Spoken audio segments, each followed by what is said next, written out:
Hello and welcome to the Science Fiction and Fantasy Marketing Podcast, the show where we help you establish your author brand, increase the size of your audience, and sell more books. I'm Lindsay Baroker with my co-hosts Jeffrey Poole and Joe Lalo.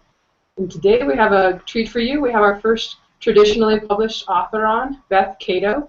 And we're going to ask her kind of all about some of the things she's doing for marketing and some of the things her publisher's doing. So a lot of indie authors out there in the audience, or authors who are thinking of going traditional, or maybe you already have, hopefully you can get some tips. She's recently had her first steampunk book out back in, I think, September or so. We'll get more details for her, and she's got a second one coming out in a few months. And let me give the little intro before I hand it off here. Beth Cato hails from Hanford, California, but currently writes and bakes cookies in a lair west of Phoenix, Arizona. She shares the household with a hockey-loving husband, a numbers-obsessed son, and a cat the size of a canned ham. Beth's short fiction can be found in Orson Scott Card's Why do I do this, you guys? I have the worst enunciation. Orson Scott Card's Intergalactic Medicine Show, Beneath Ceaseless Skies, and many other magazines. The Clockwork Dagger is her first novel, and the sequel, The Clockwork Crown, will be released in 2015. Hi, Beth. Hi. Thanks for having me. You're welcome. I'm sorry I mangled your publication credits. I'm sure those guys won't mind. You did a better job than I would have. All right. Well, I'm going to go ahead and hand you over to Joe to do kind of the introductory questions, and then we're going to get into the marketing nitty-gritty a little later. Sounds good. Yep. Okay. So I guess we're going to start off with how did you get into writing, and what made you decide to get serious about finishing novels and seeking publication? Well, I was the odd child from the time I was about 4 years old. I was making books, illustrating them, giving them to my mom. It was a constant thing, and by the time I was about 10, I won the city's library essay contest one year, saying I was going to write books about the Civil War and horses. And through my teenage years, then I got into fantasy, and it was always about, I want to be a novelist when I grow up.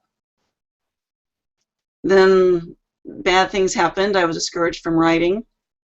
And from there, I stopped writing for about 10 years and finally decided, hey, I'm not happy. Let's go back to my childhood dream. And I started doing NaNoWriMo. And I did that for several years and began to think, hey, I shouldn't just do this in November. If I want to take it seriously, I need to do it all year round. But NaNoWriMo is that's what really got me started again. It's cool that NaNoWriMo got you back into writing, because I mean, I have been involved in NaNoWriMo for the last couple of years, and it's helpful for me to launch new series and test new ideas. It's nice to know that it's also helping people get into the business, so to speak. Yeah. So you've written in a lot of other areas, and we're going to talk about that in a little bit. But let's talk about what made you write steampunk for your first novel. Well, it goes back to my childhood interests. From the time I was very young, I was completely horse obsessed. Read every book in the library, collected Breyer model horses, the whole bit. That led me to get really into Laura Ingalls Wilder and lots of other historical fiction. And that lasted for a couple years, and I got into Civil War from there. And then when I was about to turn 12 years old, I found Final Fantasy II for Super Nintendo. And from there, I fell in love with the fantasy book genre, with Dragonlance and every other fantasy book I could get hold of. So really, when I started writing again, and when steampunk became a genre a couple years ago, and all these books were coming out like Bone Shaker and the Parasol Protectorate, and Lindsay's books too, I was there and ready to read them, because it was like everything that I loved growing up all combined in one. That's cool. It's again, I'm glad to hear that video games got you interested in fantasy, because my fantasy books were in part inspired by the game Dragon Warrior for the NES. Are you kidding? Nope. That was but planted the seed.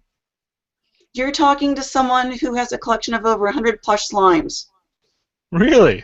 Yes. That's awesome. I used to have SlimeShrine.com. I took it down a while ago, but yeah, I have hundreds of manga and Shitajiki and even a Slime Derby board game, the whole bit. It's fantastic. I love that in that series, one of the enemies is really the most popular thing. Well, yeah, it's so adorable, and then you But kill it. yeah, it's got a little happy. Like, we can't talk about Dragon Warrior in this podcast. We need to talk about your book. So let's talk about your book, The Clockwork Dagger. Let's Yes. tell us about that for a little bit. Okay, well, it's pretty much a cross of steampunk and epic fantasy. It's inspired by putting Agatha Christie's Murder on the Orient Express on an airship.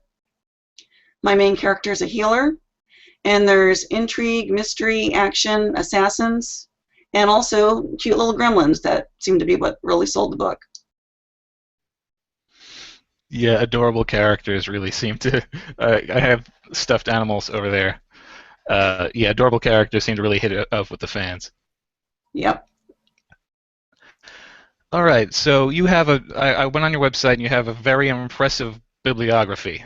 Thank you. Tremendous number of short stories, and they're published in a lot of different sources. I want to ask, how do you go about selecting places to submit your short stories? Well, my technique has changed in recent years. When I was starting out, it was going to token places, semi-pro, any place I thought remotely would fit. I was really intimidated by the pro magazines. Now, where I am, I start at the pro magazines first, and I work my way down. Hit All every right. place that has that 5 cents and up per word payment, and then I go from there and go to the major semi-pros. Okay, and when you like, do you start off with a short story and then you pitch it to all these places, or you try to cater a short story to a group of magazines? It depends on the story. Sometimes if there's a certain anthology call or a theme, I will target a story for that, and then if it's not accepted, I'll market it elsewhere. Okay, I've never tried it, and it's something I might try in the future. But let's see. Do you feel that publication in magazines and collections is useful financially, or is it primarily about the publicity and building a resume? It's really about both. If you get accepted into the pro publications, it's very lucrative because you're looking at if it's a 4,000, 5,000 word story and you're getting paid 7, 8, 9 cents a word, that adds up. But it's also, when I was starting out, it was about building that biography paragraph for my query letter for novels, and also improving my craft because my early novels didn't work. They sucked. And I knew I needed to improve. And short stories, especially flash fiction, they were really a training ground for me to improve and gain confidence and also learn to take rejection. Yeah, taking rejection is a really hard learned task, and it's something everyone needs to do because no one is perfect. Yeah. Now, also on your website bibliography, you have some fiction podcasts that you've been a part of. Your stuff has been read on. I didn't even really know that there were such things, which is kind of shameful, I guess. But how did you get involved with that? Well, I'm in a group called Codex Writers. That's for neo-pro writers who have at least one pro short story sale, or they have an agent, or they've gone to a major workshop. And through there, I find out about all these new kinds of markets. I don't listen to a lot of podcasts because it's not something. I don't commute on a daily basis. I work from home. And I saw people, I mean, places like Podcastle and Escape Pod are huge markets to break into and very competitive. But then there are also really awesome smaller ones like Toasted Cake by Tina Connolly, and she does flash fiction. And yeah, it's something I found out about. And one really nice thing about those podcasts is a lot of them actually prefer reprints. So as long as you have rights, and a lot of markets don't take audio rights. So it's a way to get another sale out of it. That's good stuff. I've never been very good at writing short. My short stories turn into novellas, and my novellas turn into trilogies. It's just absurd. So I really ought to polish up my short story chops and maybe try some of this stuff out, because it seems like it certainly worked out very well for you, I feel. Well, thank you. Now, you've written not just, like we've been talking about your fiction, but you've also written some nonfiction and poetry. Do you have a favorite area to write in? It really depends on my mood. I like skipping around. It's just, yeah, I mean, I've done everything from nonfiction and Chicken Soup for the Soul books. I've been in like, gosh, over a dozen now. And then, yeah, poetry, I do the Poem a Day Challenge every April and November, write a poem every day, and then that makes up the bulk of the poetry I market the rest of the year. And yeah, and then the short stories and then the novels. And right now, when, with actual contracts over my head, the novels have to take priority. So like last year, I wrote very few short stories for that reason. Now, I was curious, what's the nature of your involvement with the Chicken Soup for the Soul series? Well, if you go to the Chicken Soup website, they always have books on there where they're saying, hey, we're considering these anthologies and these are the themes. And they have a deadline, and sometimes the deadline might be 6 months or a year out, so you might have a really long wait. But yeah, you just write to the word limit. It's 1,200 words max. Write it, send it in, and then if they are interested, they contact you, and it's $200 and 10 copies of the book. So it's good, and everyone knows Chicken Soup for the Soul. It's very recognizable. Absolutely. All right. Now, where do you draw your we covered this a little bit, but where do you draw your inspiration from with regards to the different genres you write in? And do you base any of your characters on real life? I take my inspiration from everything. I mean, the news, just offhand comments. There was someone posted on Twitter that they fell on the sidewalk, caught them. And I thought that would be interesting if the sidewalk was actually trying to catch someone. And I wrote this story about a sidewalk doing that, and I sold it to Nature magazine. And it was post-apocalyptic conversations with the sidewalk. And it's this sentient, computerized sidewalk in front of a old folks home after the apocalypse. And this lone survivor finds it and starts talking. So it's just really weird offhand inspirations. I'm glad to hear that too, because I can't tell you how many things, like I've spoken to a lot of authors now where it's like, I was looking out the window and I saw a street sign that had a weird missing letter on it, and that became a story. So it seems like there's a certain type of person, and they usually find their way into literature where anything can turn into a story. Yeah, that's definitely my experience. I think that pretty much covers all the questions I had, so we're going to move from here to Lindsay, and she's going to talk to you a bit about traditional publishing. Okay. All right, I'm back, guys. I'm going to try to be articulate this time, but that never happens. So, but yeah, I wanted to kind of ask you. You're, like I said, a first traditionally published author on here, and we're all indie authors, so we tend to have that perspective. And I think one of the things I see over and over these days, like from pro indie people, are like, oh, traditional publishers, they hardly do anything for you. It's just they're just hoping one will be a blockbuster. But because you are in the steampunk genre, and I had books out around the same time, I kind of watched your book and saw, that like you were in the Vine program and some things, and it seemed like they really did help you out a little bit. So I just I guess before jumping into that, I'm kind of curious, what made you decide? I think a couple years ago it was less, more up in the air. Everybody wanted to be traditionally published, and in the last couple of years, some of that's changed. Some people want to self-publish first. I know you were with an agent for a while, and I think you had another book that you workshopped way back on the OWW that didn't sell, and then it was the steampunk duology, whatever you want to call it, or series that sold. I was just kind of curious if you could tell us a bit about your road and what made you decide, I do want to be traditionally published, and it's worth going through all this work to do that. Well, that's a good question, and I know a lot of authors who go the hybrid route, and they traditionally publish and self-publish, and it's very successful for them. For me, a lot of it came down to stubbornness. It was that idea from the time I was a kid. I want to see my book published by one of these publishers and be able to find it in bookstores and libraries. And my parents tend to be rather backwards technologically, and I wanted them to be able to find it and be able to access it. And yeah, it was a whole lot of complex factors going into it because, like you said, I had the previous book that you read a long time ago, back when we were both on the online writing workshop. And that book was also about a healer, and it was a superhero novel, urban fantasy, and that's what led me to my agent. And it didn't sell because, as most readers would know, the urban fantasy genre has been, it's a glut of really wonderful books and existing series, and there was no room for a new book.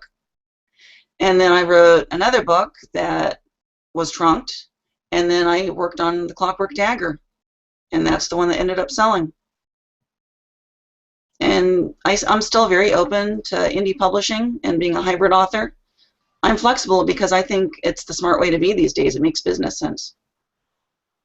Definitely, and I think you get a lot of doors open to you as a traditionally published author that we indies can say, oh, well, we get our 70% and we make good money, or we have the potential to make good money, right, if you're great at the marketing and stuff. But we don't get invited to the conventions, and I'm sure there's a lot of networking and stuff that goes on behind the scenes that we're not really a part of. So I think it's great that especially the people that end up doing both. I think I saw Ari Salvatore published a novella on his own not that long ago. I was like, yeah, he's coming over to the dark side or the light side. I don't know. And a lot of the well-established authors are also, they're going to their backlists when they get their rights back, and they're publishing on their own too. Yeah, that definitely makes sense when, especially if they've kind of fallen out of print, and if somebody wants to read it, it's like a 1997 copy they have to get off of eBay. And yep. It's great to see that. But I'm curious now, so what are some of the things that like the publisher has helped out with? We talked beforehand that you have some really awesome covers on your books, so I hope people will check those out. And like I was telling you, I know that those are thousands of dollars for the kind of covers that you got. So that's one thing, obviously, that it's great if somebody else is paying the bill. Could you tell us a little bit about other things that they've done for you that you really think has helped out? Well, I wrote a whole little list so that I would try and remember some of the important points. I think one of the big things that's helped me, it really varies widely across publishers, because I know friends who've had nightmare stories about publishers who are disinterested in them, or the publicist never contacts them. And it's very scary going into it, because I think that's one of the things that is nice about being an indie author is you have control over all of that process. You can control your cover. You're not just handing it over to people and, waiting in dread of, oh, am I going to get this horrible, ugly cover that I'm embarrassed about?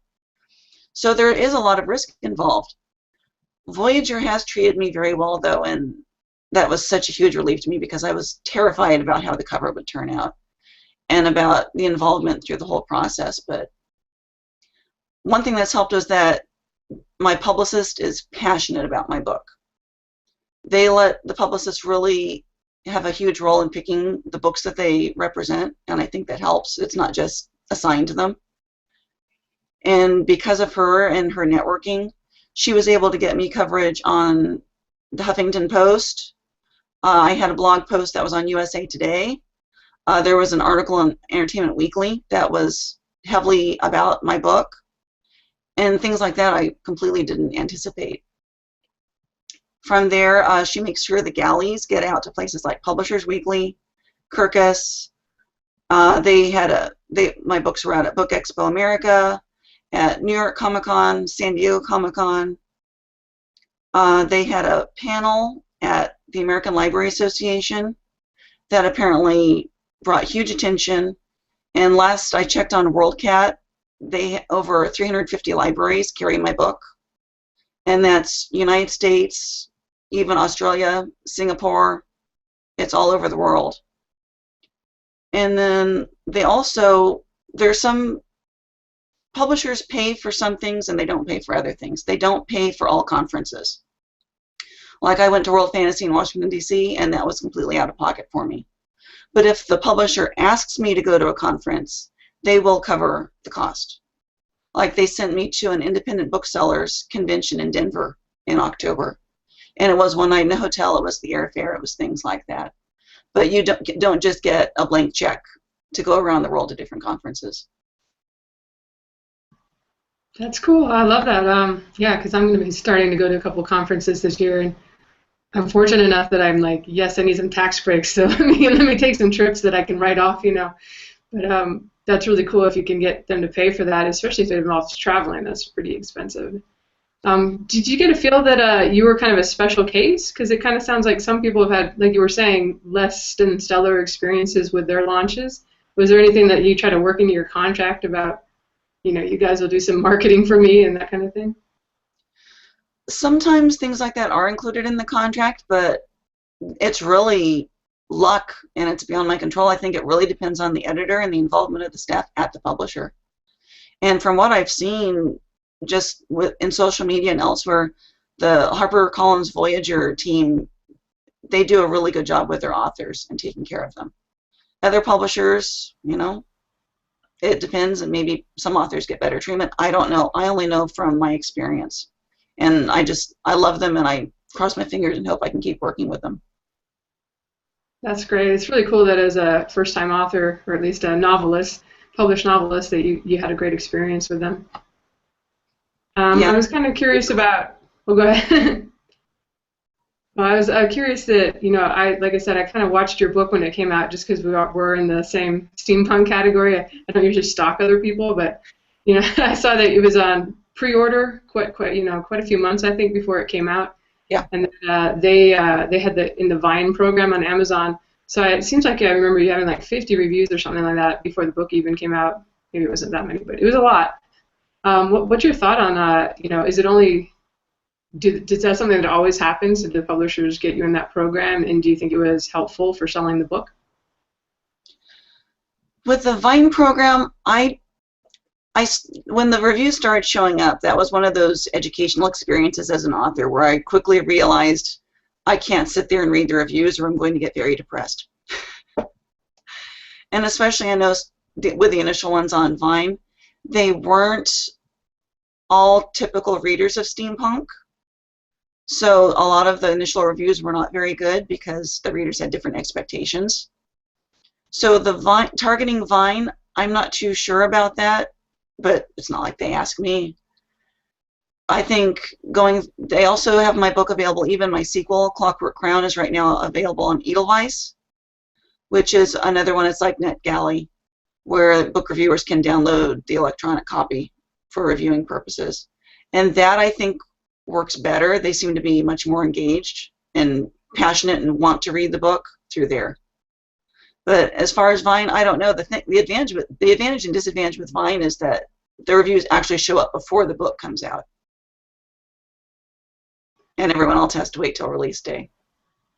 Yeah, that's a huge difference. Even if, you know, I think I read some of the early reviews too, and they're like, I don't usually read steampunk, but I got this book because the cover is cool or something. I mean, I think if you're in Vine, you can just, yeah, I want that. They say that, and then they review it.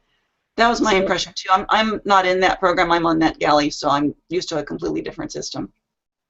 Yeah, but it's just the fact that you have that many reviews at the starting. It's kind of the social proof thing. People are thinking, oh, you know, look at all these people that already read this book. I should be reading it too. So. Yeah, and that does help, and I think that is the advantage of it. You just hope that you get more 4 and 5 stars to kind of average things out. Yeah, I think always with your first book, though, it's some of that anyway, because you're trying to just reach the broadest audience in the hope that, you know, I'm going to find my people out there, and, you know, I'm sure for the rest of the series, everybody that continues on, they're going to be, you know, way more passionate, I'm sure. Yeah. First books can be tough. Yeah, and Goodreads is huge for building up those reviews, too. Yeah, those Goodreads people can be tough, too. They're, it seems like you're like a star lower on Goodreads on average, just because they seem to be more critical, like a really passionate, critical readers over there. Yeah, they're very hardcore. They start talking about the TV tropes and pointing you off to the, you know, listing all the things that you did that's on TV tropes. I'm like, oh, well, thanks. I'll be self-conscious in the future now.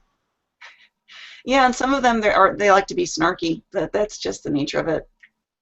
Yeah. Have you done any marketing over on Goodreads, or made an effort to kind of get out there into the, I don't know, the society there, I guess? I've answered a few questions in their Ask the Author program, but other than that, I haven't done too much. That's something I need to look at coming up, though. Yeah, I pretty much ignore it, but I do have my blog syndicated there. So if you haven't done that, okay, yeah. Sometimes I'll get comments on the blog there, and I have to remember to go check that spot too. Yeah, I get the email notifications for that, and I post reviews of everything I read, so I'm always very active on there posting things. All right, good to know. Has your publisher placed any expectations on you to do for marketing stuff, like as far as maybe going to book signings, or you talked about the conferences? I don't know if those were optional, or, you know, they thought you should go, or what are some of the things I guess they expect from a new author? Well, like I said, I'm blessed with a fantastic publicist, and I mean, even today, my sequel comes out it's on June 9th, so it's 5 months away, and we were exchanging emails throughout today about promotional materials this far in advance. And I think what they really expect is involvement and cooperation, not necessarily for you to automatically say yes to everything, but to make a good effort. And for me personally, I always try and respond to emails as fast as possible. And when she asks me, hey, can you do this interview? Can you do a blog post for so-and-so and so-and-so on this topic? I say, sure, I'll get it back to you as quickly as possible. So it really has to be a lot of give and take. And, there was one event she wanted me to go to, and I had to say, I'm sorry, my husband's work schedule prevents it, and I'm the one who watches the kid. So it's just not possible. But, and that was cool. I mean, I would have loved to have gone if I could have. All right, well, that's good that they're not like chaining you up and dragging you off. You must go to whatever. You will get the Walden books. Yeah, I think they know most of their authors have jobs, either full-time, part-time, or families to take care of. So yeah, they've been very good about that. All right, and just I think Jeff's gonna ask some questions about social media stuff. I was just curious, as part of getting signed, did you kind of have your platform already established as far as Facebook and Twitter and that kind of thing, or is that something maybe they expected you to get into, promoting the books through social media? Well, I think they want you to have that for sure, but it helped that I already had that established. Because I had published so many short stories and poems. I had that background and I had a presence. And I think it does look good when you have that, as long as it's a positive, social media presence. I mean, that can sabotage some people, certainly. But yeah, I know other authors who begin a social media presence afterward, and that's okay. I mean, they have to start somewhere. So I think it looks good, but it's not. I don't think they would say no to a book that they loved because you weren't on Twitter yet. All right, that's good to know. Last thing I kind of wanted to cover, one of the things that as an indie author we talk about is that you have the flexibility to change the price whenever you want. So if you get a BookBub ad, you can go drop it to 99 cents and have a good sale. I assume that you don't really have much say as far as pricing goes. Is that right? No, that was actually a surprise to me. You mentioned Clockwork Dagger was $1.99 for about a month through Christmas and up to the New Year. And my editor actually asked me, is this okay? We want to have it as part of this holiday promotional program, which was a really pleasant surprise to me. But, I mean, it does affect my profits, so it makes perfect sense, but I didn't know that I had a say. But, yeah, I said yes, and I think it turned out really well. It certainly brought a lot of attention to the book, and I know of a number of people who were able to buy it for that reason. Right, I think that's one of the challenges. I would think it'd be really hard, especially as a new author, to convince somebody that you just met on social media, or, hey, try my book. It's only $10. Yeah. For an ebook, that can be really pricey for a lot of people. So yeah. It is, and I know as a reader, I don't like paying that much for an ebook if I can help it. I mean, I'll do it if it's a book in a series and I'm, pre-ordering it and I really desperately want it. I've done it for Michael J. Martinez's books and Brian McClellan's books for sure. But yeah, I definitely, as a reader, I jump on those 99-cent, $1.99, $2.99 price points. Yeah, I think in 2014 we've really seen a lot more flexibility with the traditional publishers playing around with prices more. Yep. And of course, that's a good strategy to try to get people hooked on the first book in the series. Well, they learned from watching the indies. Yeah. Well, it's and it's good for all of us. I think as a new author, it's so tough already to sell your books that if you can do occasional sales, that's a good thing. Do you know Absolutely. If they'll do? Do you think they'll do that again when your second book comes out? That seems like that would be a good time. I agree with you, but I don't know. That hasn't come up yet, but I hope so because I've seen other authors who've had that happen, and it works out really well. Yeah, I see those Parasol Protectorate books every now and then. They'll jump up the steampunk charts and like beat you out, like, oh yeah, they're doing Yep. whatever it is, 99 cents for book one, or 1.99, I guess, for book one. Do you know at all? I don't know if you know if you've gotten your first check yet or not, but do you know if they still get the same whatever royalty split they get from Amazon when they're at the lower price? Like for us, we're down to 35% if it's under 2.99.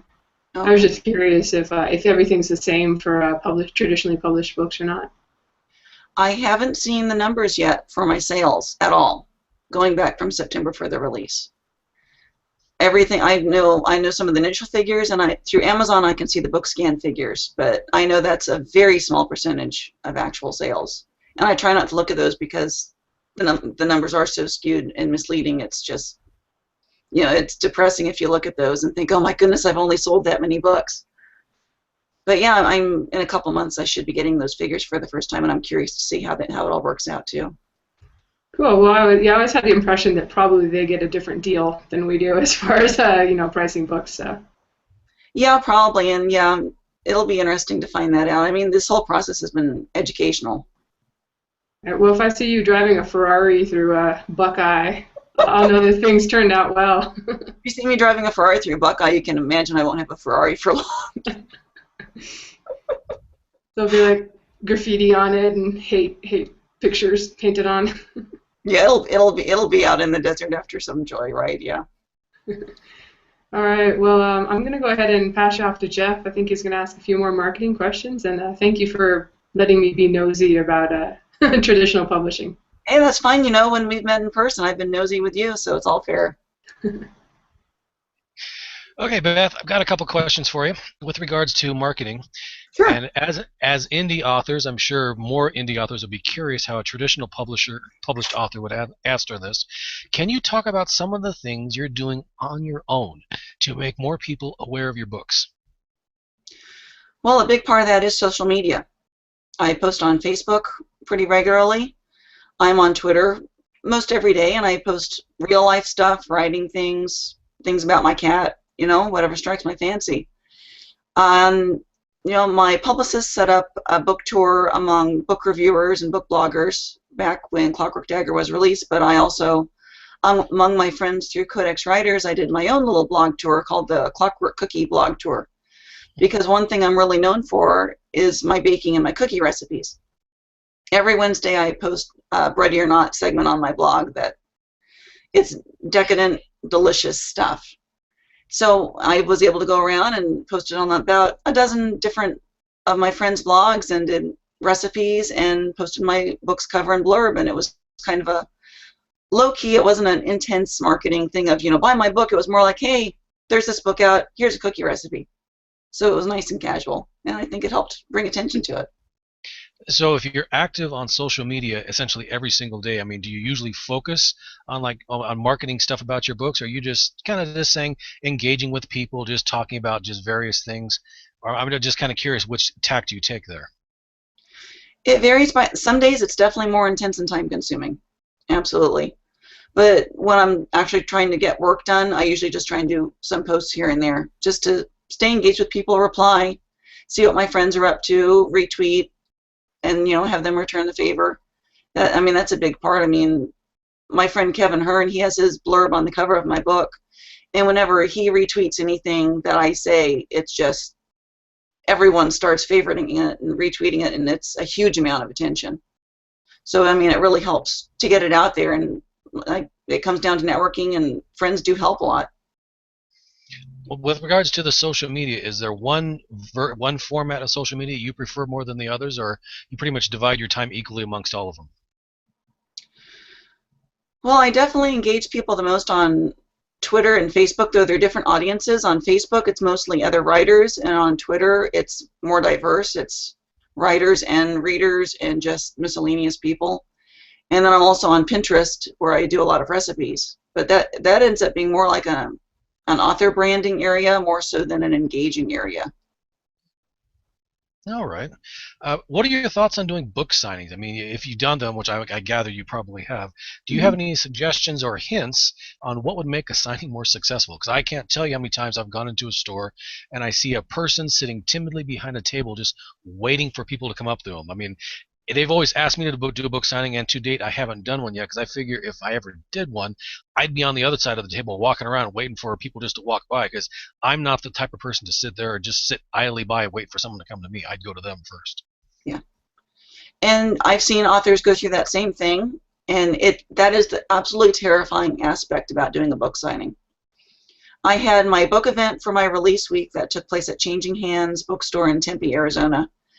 And that one, I had my husband there, my son there, I had a number of friends there. So it ended up being about 15 people, which was a relief to me. And that was nice because it was also a reading on my part, and I had baked goods out. And so it wasn't just me sitting at a table waiting for people to come to me. And then in December, a local Barnes & Noble asked me to come. So that was my experience doing the actual sitting at the table. And I was terrified that, you know, that would be the nightmare experience of me sitting there and staring into space and feeling extremely awkward and embarrassed and sad. But it ended up being fantastic because I had a couple containers of cookies. I had gluten-free cookies, I had regular cookies, and I came in and like within 10 minutes I sold 3 books. And then I had all these friends show up. I had the Arizona Steampunk Society. I had posted on there about the event, and I had several people through there who showed up to support me.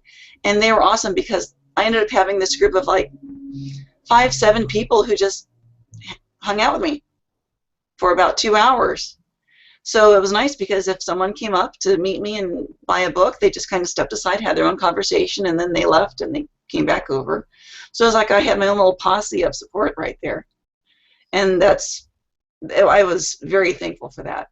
It really made the event, and the staff there was fabulous too at the Barnes & Noble. That's a very good point. If you do a book signing, have your secret posse there, just in case no one shows up. You can talk to them and make it look like you're actually engaging readers about your books there. Very yeah, good and point. see, my family doesn't live nearby. Most of my family's in California, so I don't have that backup group. So it was a really wonderful surprise to have so many people show up just to hang out. Definitely. If I ever get talked into do a book signing, I'm going to do just that. But There you go. Okay, mailing list. How important is a mailing list to you? I mean, what types of marketing and events, if it is important to you, what type of marketing and events do you do to try to add more names to your list?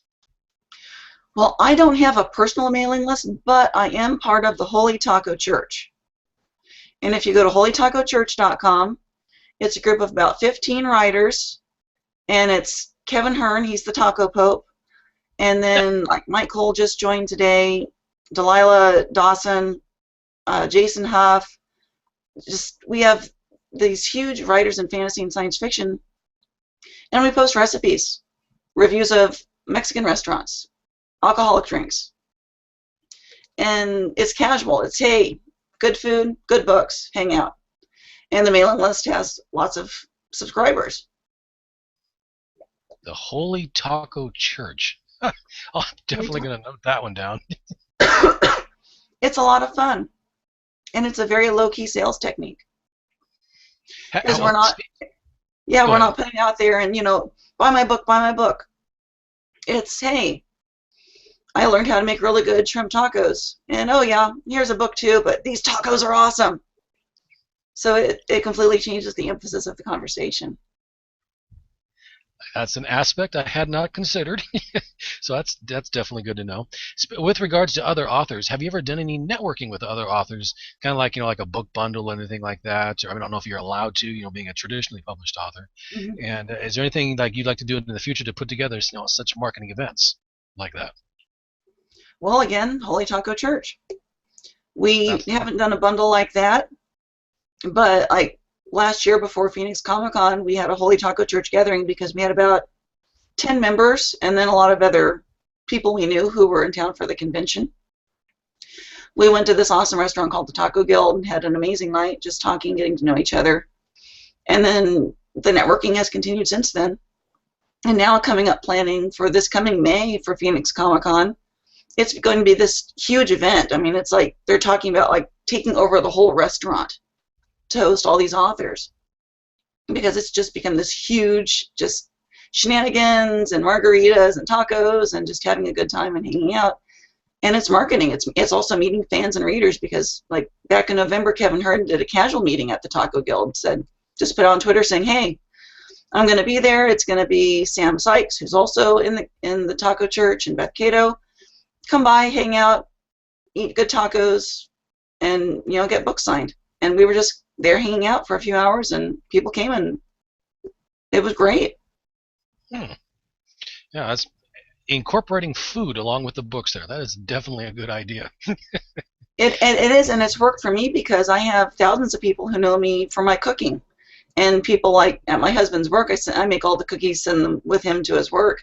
And a lot of them bought my book because it was like, hey, I've been eating her cookies for years. This is the least I can do to say thank you. Now, I'm not a cook, but yeah, I'm sure I could come up with something there. Come up with your own angle. There you go.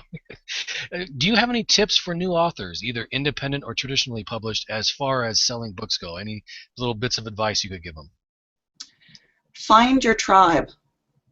Find writers at your level where you can kind of grow up together. And I know, from knowing Lindsay on Online Writing Workshop, I mean, that was kind of that group.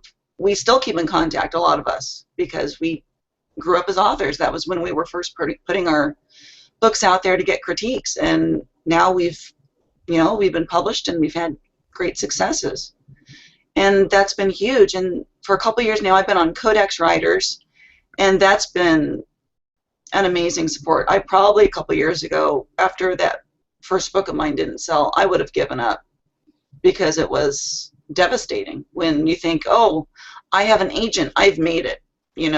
I even had 2 agents offer on the book. It's like, oh man, I can see this going to a bid war and all this, and then nothing happens, and it's the worst feeling in the world. And having a place that's password protected, where you can rant and rave with authors who understand what you're going through, that means everything, because you can have a loving family, but unless they're an author and know what it's like to have this beloved story rejected 12 times in a row, they're not going to completely get it. You need other writers. Yeah.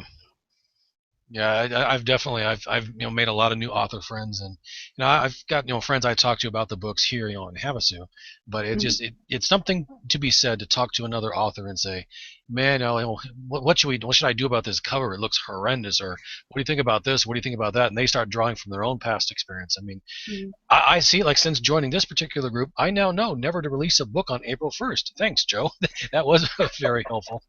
But yeah, I can definitely see where you're coming from on that. That's definitely good advice there. Let's see here. It looks like your second steampunk novel is due out this summer. Do you and your publisher have plans to continue with the series, or do you have other projects planned? Well, there are going to be shorter works coming out. If you look on Amazon and Barnes & Noble and iTunes right now, I have my short story, The Deepest Poison, will be coming out on April 28th, and that's within the Clockwork Dagger world. It's a prequel story. And there will be a couple other shorter works like that. Again, they're looking at what indie authors have done to great success. And things like short stories and novellas in the same world, it's a great way to kind of fill in those gaps between books. So that's what Harper Voyager, that's going to be coming out through the Harper Voyager Impulse line, which is their electronic press.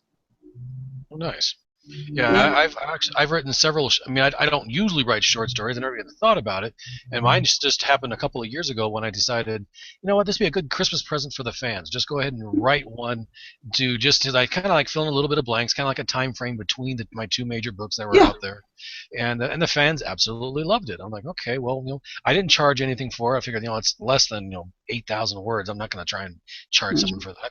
And then I wrote a second one, just kind of like a little fun going on vacation type of thing, a Disneyland thing. Went horrible, and people loved that one too. And that's what he said. I bundled the 2 short stories together, and I sold it for 99 cents. It sells really well. I mean, I've had more than one person review those things and say, "Thanks for including this short little snippet of a look into the world, between your normal stories there, because it's fun to interact with stuff like that." So that makes it worthwhile, anyways. So, let's see here. My last question for you. I've got to go ahead and tell us everyone how we can find you online, and on your novels or short stories. Is any of those you'd like to recommend? I mean, have you read anything good that you'd like to pass on? Give any of your fellow authors a shout. Oh gosh, there's so many that would come to mind for that. Well, my website is bethcato.com. That's BETHCATO.com. Cato.com. Come up on Google, and I dominate results for my name. And yeah, and then from there you find links to where I am on Twitter and Facebook and Pinterest. And you can subscribe to my blog, read my Ready or Not posts with my recipes every Wednesday. As far as my own stories that I might recommend, I have a science fiction story, Red Dust and Dancing Horses, that was originally in Stupefying Stories, and it was on Escape Pod recently. And you can see that you can read the story on there, and also it's a podcast. And that link is on my bibliography. And then I have a fantasy short story that's called Stitched Wings that was published in Beneath Diesel Skies. And that's a steampunk story that doesn't take place in my Clockwork Dagger world. But I think it gives a good example of my writing.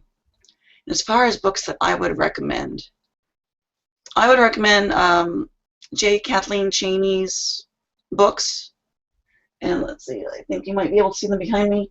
But it starts with the Golden City and the Seed of Magic, and they're fantasy kind of mystery novels that are set around the turn of the 19th. It's like 1902 in there in Portugal, with magic and a different take on mermaids and selkies, and it's fascinating. Cool. Yeah, I've got my notes down here, so yeah, I'll take a look at them. Lindsay, I think that was it for me. If you wanted to go ahead and start your wrap-up. All right, yeah, we've been talking for almost an hour. Thank you so much for coming on, Beth. And I have to say about the book signing thing, did you ever see, this was a few years ago, there's a video on YouTube by Parnell Hall. He sings this story about how his horrible signing in the Walden books went. You know, I think I saw that, but it's been a long, long time. Yeah, he was talking about how he was the guy, and I don't remember, some other real popular mystery author or something was next to him getting all the attention. I'll put a link to that in the show notes in case anybody just wants a bit of a laugh. It's kind of cute. That'd be great. I'd love to see that again. Now I would have a lot more context for it. All right, I got to tell you, I'm jealous about all these. I'm kind of a margarita snob, so I don't know about networking with authors, but I'm like, I want to be in this taco group to have margaritas. Well, come on down to Phoenix Comic-Con. I got to think about it. I got scared off by the last convention I went to. But well, yeah, I know you like to retreat from here before it gets too hot, too. Yeah, you don't have it's to not dress too up. bad. It's only like 105 in May. That's not that bad. But yeah, I guess I'll let you go, and I'll put the links to those short stories and to your books on Amazon so people can definitely check them out. If nothing else, people should go look at the covers for your novels because those are awesome. Well, thank you. I really appreciate that. All right. Yeah, Well, thanks for. I saw the one the Clockwork Crown. That looked really nice, by the way. Thank you. I absolutely adore how that came out. I am so thrilled. All right. Well, thanks so much for coming on to talk with us, and we'll see everybody. Oh, wait. I got one more thing I was not going to let myself forget to say. Just to our viewers out there, thank you so much to the 2 people who have reviewed our podcast on iTunes, John L. Monk and April 8600. We really appreciate it. If anybody else is thinking of leaving a review, we'd appreciate that too. And we're also on YouTube at the Science Fiction and Fantasy Marketing Podcast. And if you have any comments on the show or you want to say anything to Beth, you can reach her on our site, bethcato.com, or come up by marketingsff.com, and we'll have all the show notes with all the links and everything we talked about today. Thanks a lot, everybody. Have a great week. Thank you very much. Take it easy. Bye-bye. Great talking to you guys. Good talking to you. Yes, thanks for all the info. We appreciate it. Absolutely. And, I'd love to talk to you again. This was awesome.